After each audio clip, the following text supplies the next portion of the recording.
Good afternoon, it's Dr. Wu, and today I have something really special planned.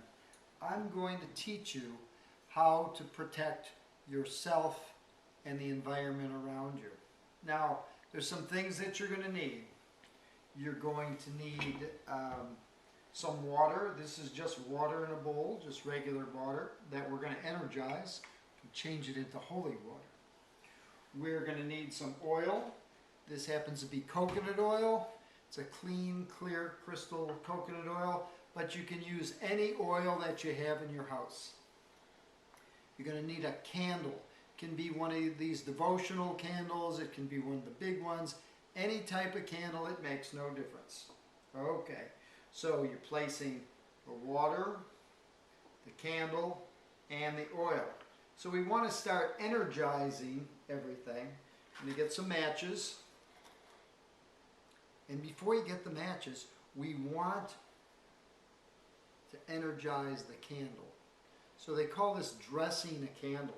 You take a little of the oil on your finger, go from the bottom of the candle to the middle, and then go from the top of the candle down. Okay, that's an easy one. Take a little more oil, circle 1, 2, 3 times, and then I usually put a little oil on the wick.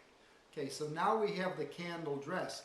As you do this, if you have a prayer that you especially like, my background is more Chinese and Tibetan, so I usually do a Tibetan prayer, or I'll do something as from Yogananda's tradition.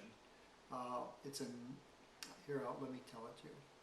Heavenly Father, beloved God, saints and sages of all religions, I bow to all. Free our spiritual paths from all obstacles and lead us to the shores of eternal wisdom and bliss. So I say that, then I dress the candle. Candle's all ready. So we're already energizing the candle, putting a little prayer in there. You can just put your oil on the side. Now get some matches and light your candle.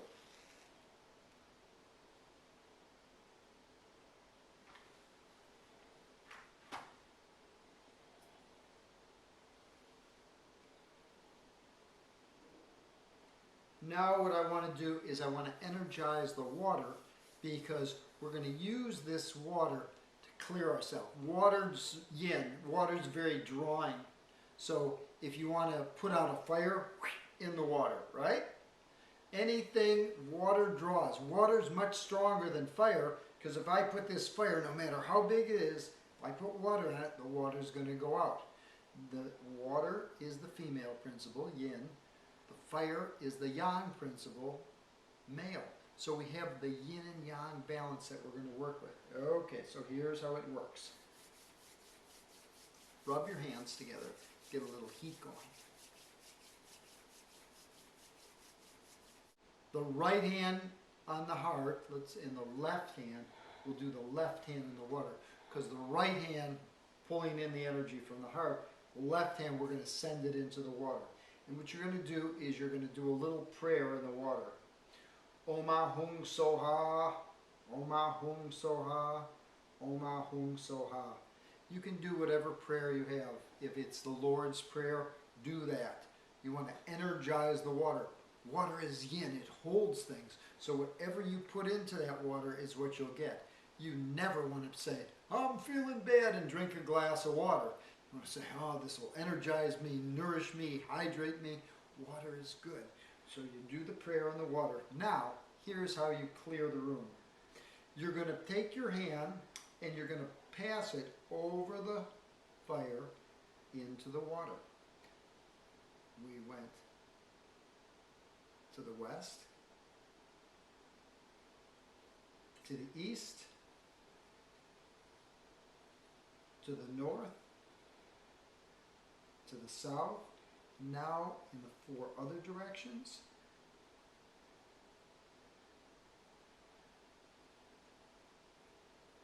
And then from the bottom of the candle up and in the water, and from up, down, and in the water.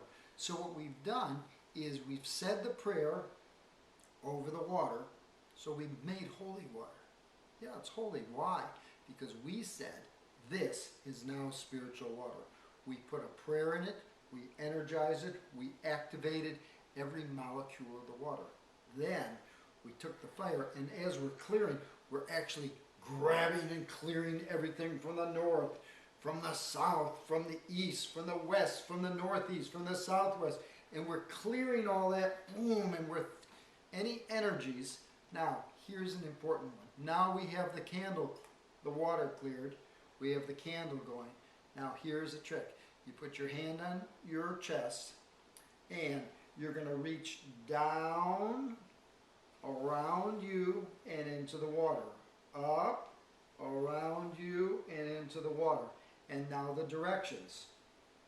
North, south, east, west, or the south, east, southwest, north. So now we have 10 directions.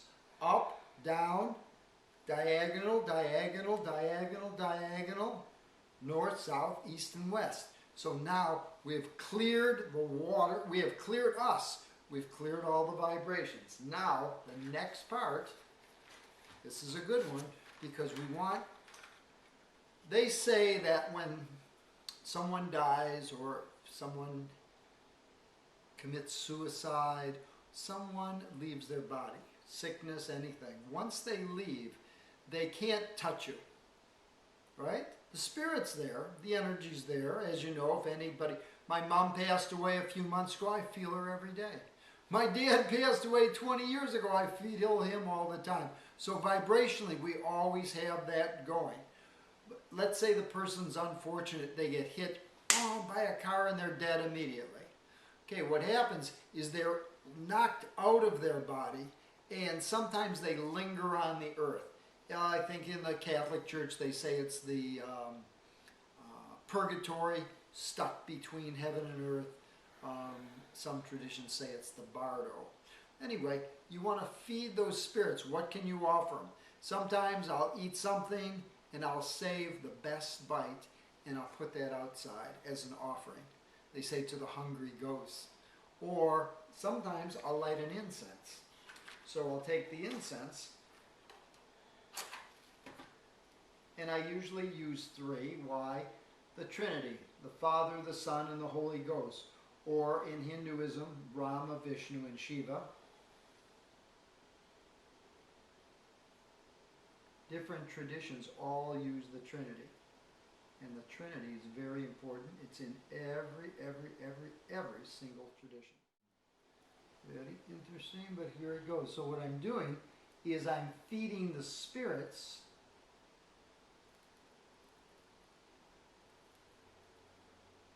because the spirits can't have bread or cake or anything like that. But the spirits, what they can do is they can smell.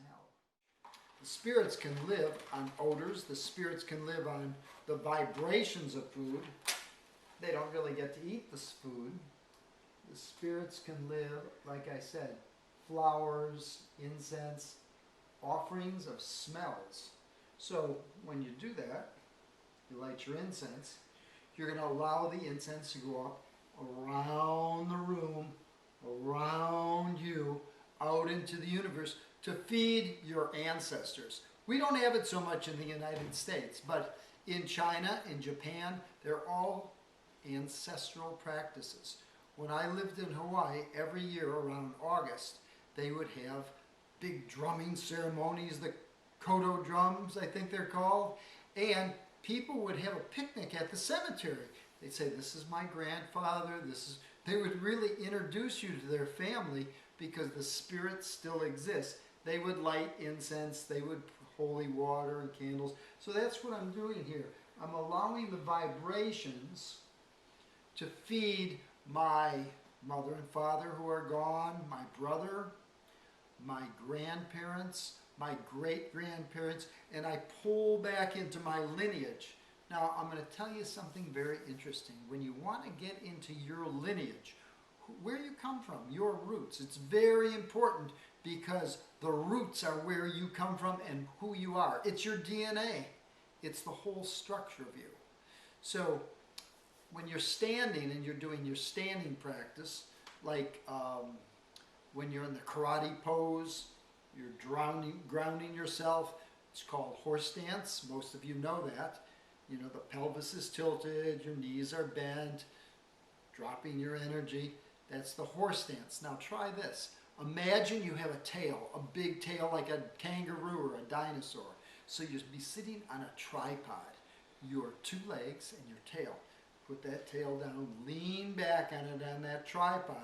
And when you do that, imagine that you are pulling up from your ancestry through your dinosaur or your kangaroo tail. You're pulling that up into your body. You're sucking up the energy from the earth, from your ancestors. And you're allowing that to move through your body.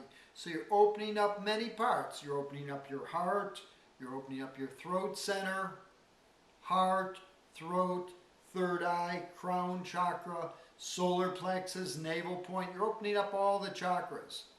The reason that I said the heart first, heart is fire, the earth is very grounding, so you want to balance the earth, fire, and the water. Also, the grounding is your kidney energy. Yes, kidneys. What are kidneys about? They're about water, grounding, yin. So that whole yin-yang balance, you're looking at that. Balancing a person, their fire and water. As the fire and water gets balanced, you become balanced. If there's any type of element, fire, earth, metal, water, wood, that's imbalanced, your whole body's imbalanced. So we're looking at balancing the 5 elements. Once we get the 5 elements in balance, guess what?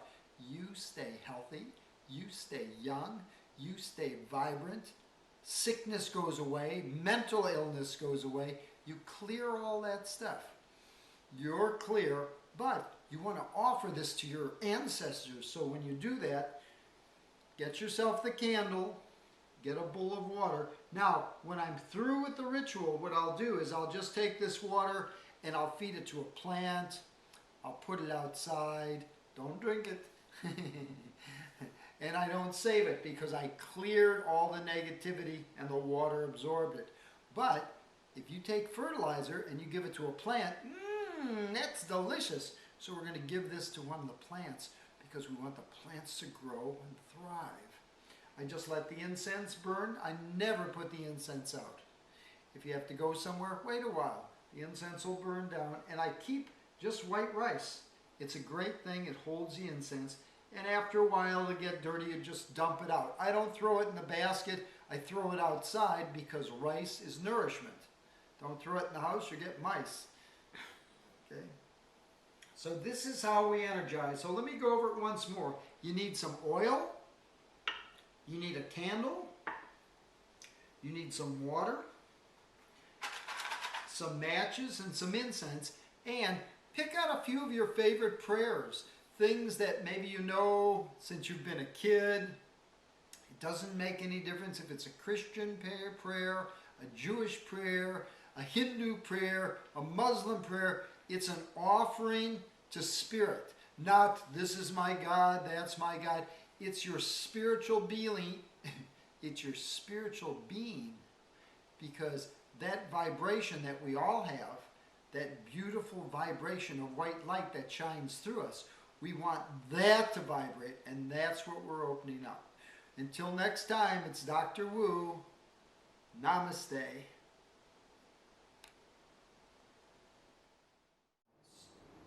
The protectors.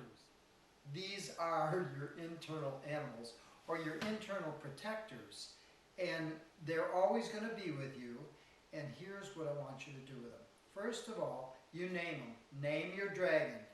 Name your phoenix. Name your tiger. Name your turtle. Then, once you have their names, go on the internet and look up all the virtues of a dragon.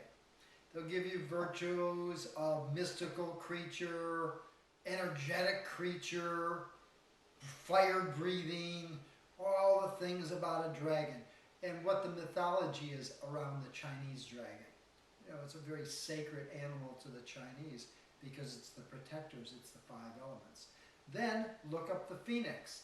The phoenix also comes from mythology, the bird that crashes and then comes out of the fire and grows again and has all kinds of energy.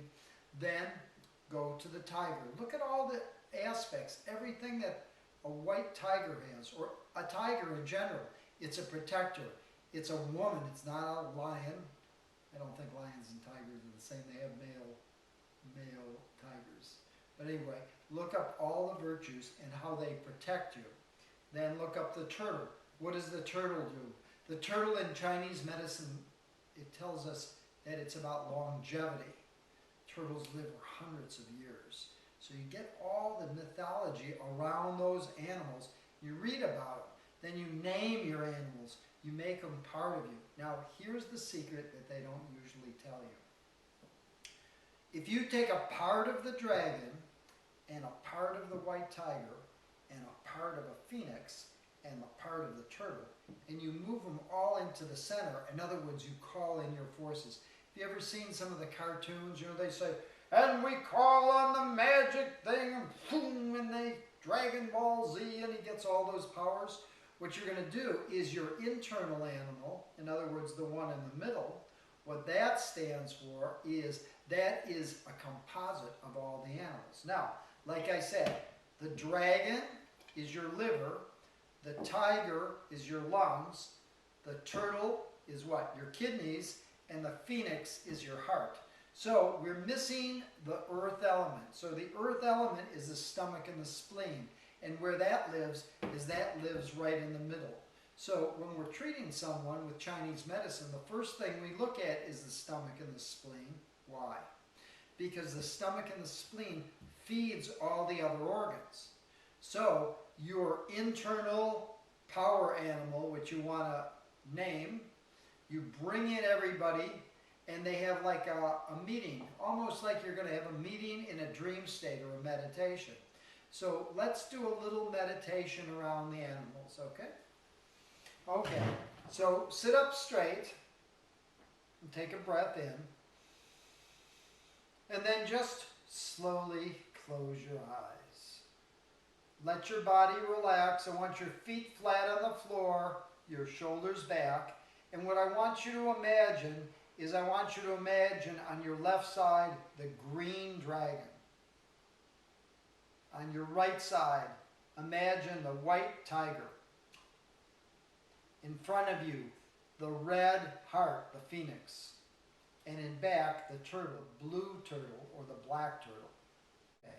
Now you have all of those animals around you, and you name them whatever names you want. You give them a name, and you introduce yourself. Hello, my name is, and I'd like to introduce myself.